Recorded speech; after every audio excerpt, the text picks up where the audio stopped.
Yo guys, what is going on? It is Invin here, and today what I'm going to be talking to you all about is Heartgems in New World, and specifically what we learn about the Heartgems from the developer update video, which we were given just a couple of days ago.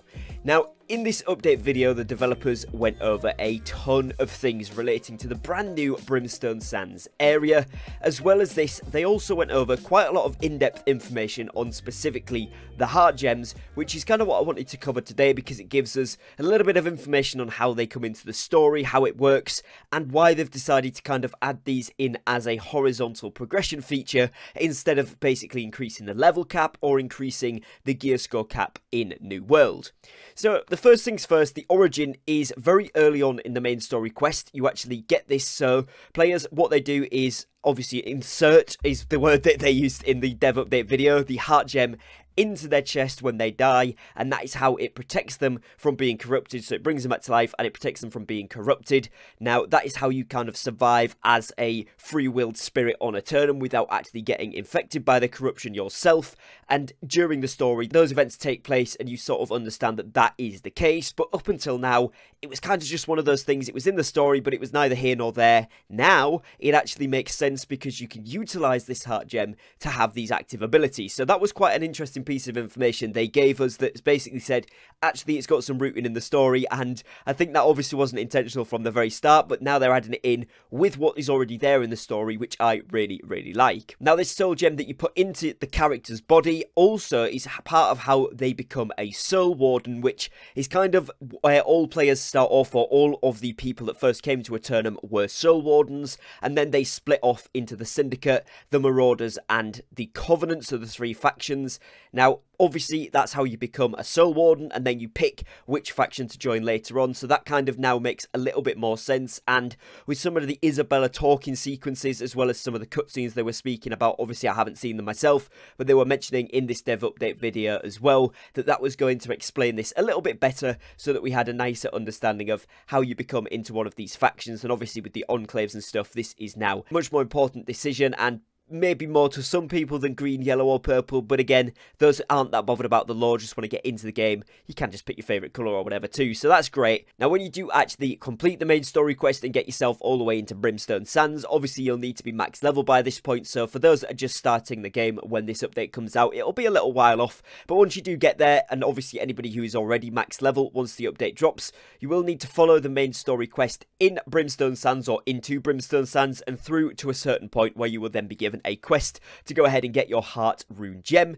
Now, this is pretty cool because obviously you can unlock the ability when you get it, and you will get one of these ability Heart Rune Gems through actually doing the main story quest as well, so that when you unlock the slot or the access to use it as basically an extra additional ability, you will have one that you've gained through that to be able to get hands on with it. And the ancient glyphs that you will find in and around Brimstone Sands, so in various different locations, obviously some of them are through the main story, some are through side missions, others are just simply found by exploring and kind of investigating areas around Brimstone. Those glyphs will give players access to different powers and essentially the ultimate ability. Now, like I said, it is essentially a fourth active ability, which is character-based, so it can be used with any weapon. In other words, something like Stone Form, where you're going to be immune to CC, that can be used on a tank. It can be used on somebody who is a light mage. It doesn't matter, you can use whichever one you want on whatever character setup, which is really cool, and I think is going to add a whole brand new level of depth to New World. It's based on a meter, so instead of it being a cooldown like we used to with regular active abilities, this is done on a charge meter, which is built up by any form of combat. Now, one really important thing they did say is it will be built up by both receiving and taking damage, as well as things like healing, but the thing that kind of charges this up the fastest right now is actually doing damage and attacking rather than receiving damage. They didn't touch on whether healing would be equal to that, but you can maybe assume so. But the main way to level this up is probably going to be attacking, actually hitting things. So PvE for the most part is going to be where you're going to see the most active use out of this, but also things like wars where you're pretty much continuously hitting people for the whole duration.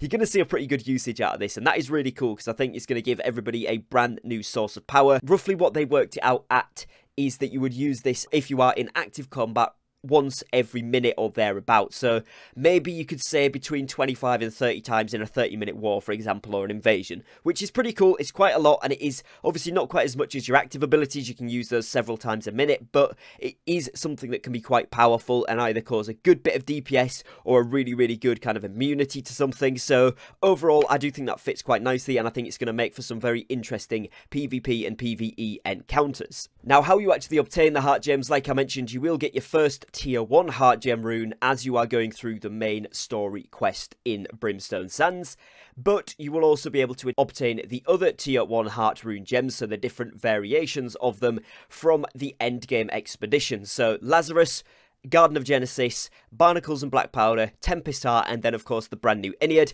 All 5 of those are going to have the tier 1 version available as a drop chance from it. Now, it is about a 10% drop chance from the final boss in these expeditions, and you can use something like New World Database if you do want to go ahead and check which one drops which. I would assume it'll eventually be on the loot table in game to be able to show you that as well, but for right now that's probably your best place to go. And essentially what you can do if you do want to get each of these abilities and try them out before you go into upgrading is just do these endgame expeditions. Obviously without the orbs being needed now, it's much easier to get into them. The regular versions will do fine to be able to get that drop, and then you can go ahead and hopefully grab that, use it, try it out, and see if it's one that you want to upgrade, because the upgrades are pretty expensive, but they are very much worth it, as once you get these to legendary, they are very, very good indeed. So yeah, it's a really cool new system and something that I think a lot of players are going to be very, very excited about. Now, you can equip different heart rune gems. You can swap these in and out as you would like to, as long as you're out of combat when you're doing it, and of course you can upgrade all of them eventually if you would like, but the upgrade materials are pretty costly. Things like gypsum orbs,